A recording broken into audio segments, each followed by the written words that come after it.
Today I'll be reading what seems like an appropriate Edgar Allan Poe short story. It's called The Masque of the Red Death. You've probably heard it before, but here it is again. The Red Death had long devastated the country. No pestilence had ever been so fatal or so hideous. Blood was its avatar and its seal, the redness and the horror of blood. There were sharp pains and sudden dizziness, and then profuse bleeding at the pores, with dissolution. The scarlet stains upon the body, and especially on the face of the victim, were the pest path which shut him out from the aid and the sympathy of his fellow men. And the whole seizure, progress, and termination of the disease were the incidents of half an hour. But the Prince Prospero was happy and dauntless and sagacious.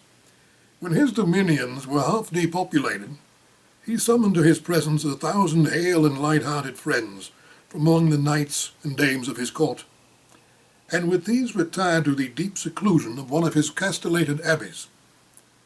This was an extensive and magnificent structure, the creation of the prince's own eccentric yet august taste. A strong and lofty wall girdled it in. This wall had gates of iron. The courtiers, having entered, brought furnaces and Masque hammers, and welded the bolts. They resolved to leave means neither of ingress or egress to the sudden impulses of despair or of frenzy from within. The abbey was amply provisioned. With such precautions, the courtiers might bid defiance to contagion. The external world could take care of itself. In the meantime, it was folly to grieve or to think. The prince had provided all the appliances of pleasure. There were buffoons, there were improvisatori, there were ballet dancers, there were musicians, there was beauty, there was wine. All these and security were within. Without was the Red Death. It was toward the close of the 5th or 6th month of this seclusion, and while the pestilence raged most furiously abroad, that the Prince Prospero entertained his 1,000 friends at a masked ball of the most unusual magnificence. It was a voluptuous scene, that masquerade. But first let me tell of the rooms in which it was held. There were 7, an imperial suite. In many palaces, however, such suites form a long and straight vista, while the folding doors slide back, nearly to the walls on either hand, so that the view of the whole extent is scarcely impeded. Here the case was very different, as might have been expected from the Duke's love of the bizarre. The apartments were so irregularly disposed that the vision embraced little more than one at a time. There was a sharp turn at every 20 or 30 yards, and at each turn a novel effect. To the right and left in the middle of each wall, a tall and narrow Gothic window looked out upon a closed corridor which pursued the windings of the suite. These windows were of stained glass, whose colour varied in accordance with the prevailing hue of the decorations of the chamber into which it opened. That at the eastern extremity was hung, for example, in blue, and vividly blue were its windows.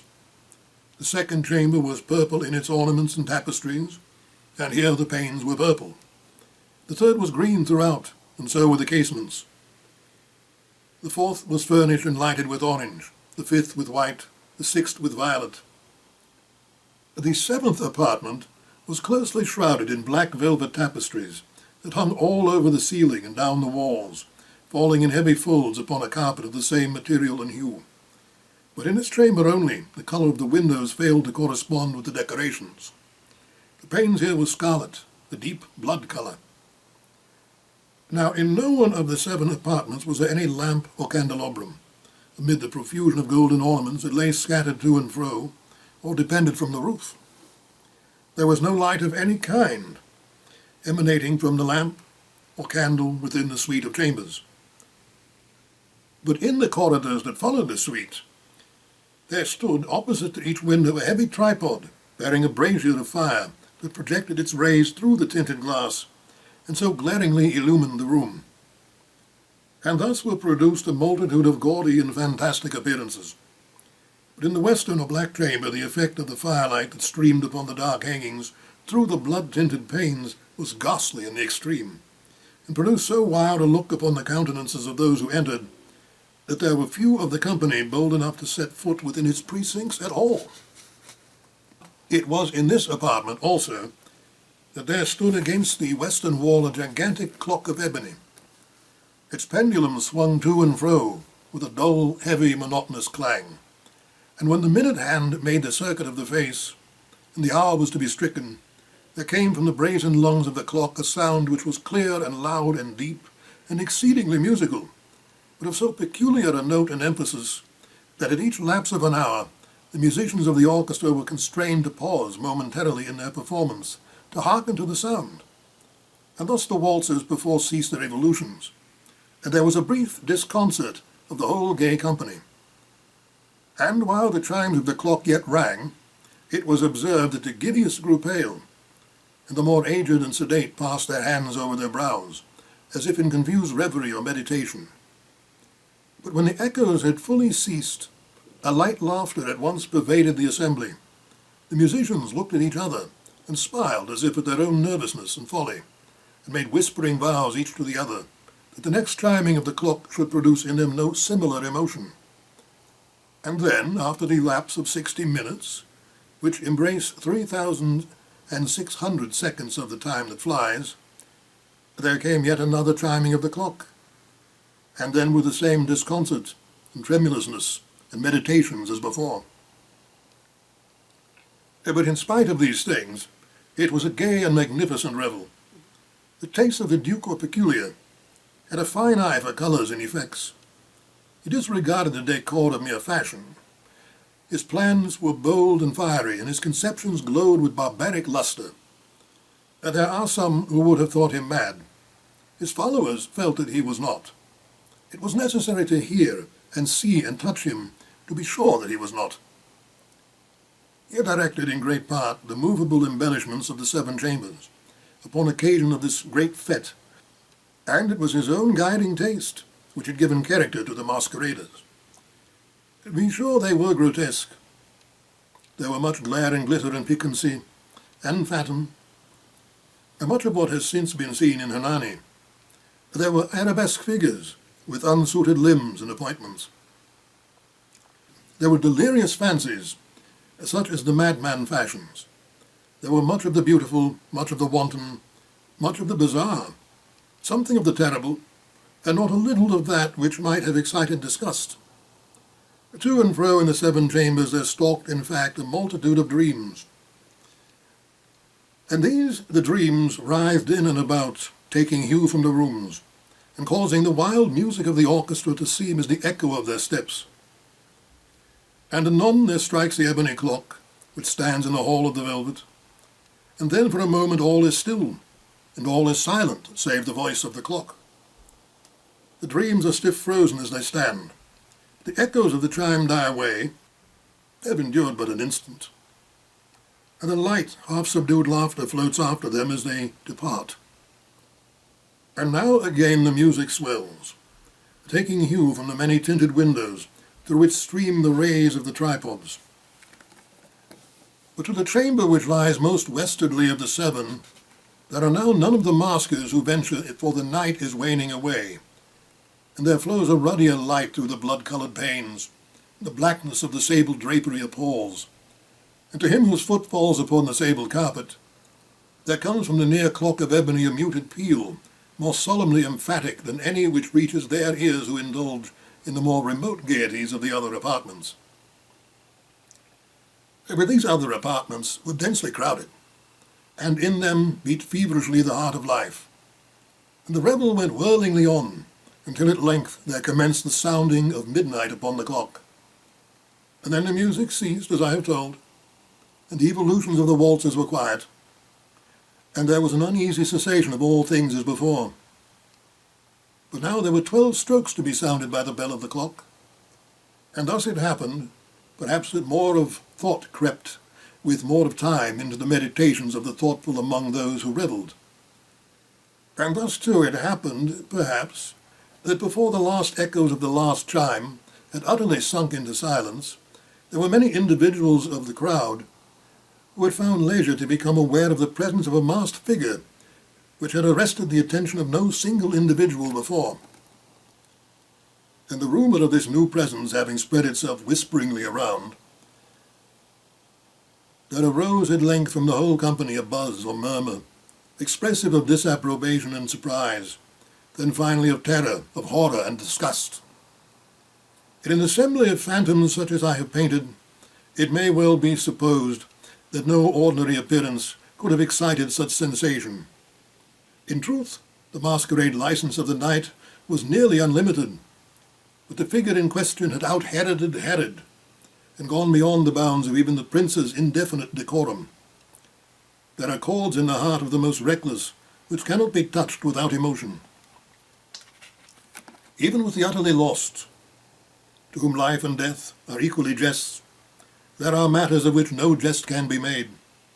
The whole company, indeed, seemed now deeply to feel that in the costume and bearing of the stranger neither wit nor propriety existed. The figure was tall and gaunt, and shrouded from head to foot in the habiliments of the grave. The mask which concealed the visage was made so nearly to resemble the countenance of a stiffened corpse that the closest scrutiny must have had difficulty in detecting the cheat. And yet all of this might have been endured, if not approved, by the mad revellers around. But the mummer had gone so far as to assume the type of the Red Death. His vesture was dabbled in blood, and his broad brow, with all the features of the face, was besprinkled with the scarlet horror. When the eyes of Prince Prospero fell upon this spectral image, which, with a slow and solemn movement, as if more fully to sustain its role, stalked to and fro among the waltzers, he was seen to be convulsed in the first moment with a strong shudder, either of terror or distaste, but in his next, his brow reddened with rage. "Who dares?" he demanded hoarsely of the courtiers who stood near him. "Who dares insult us with this blasphemous mockery? Seize him and unmask him, that we may know whom we have to hang at sunrise from the battlements." It was in the eastern or blue chamber in which stood the Prince Prospero as he uttered these words.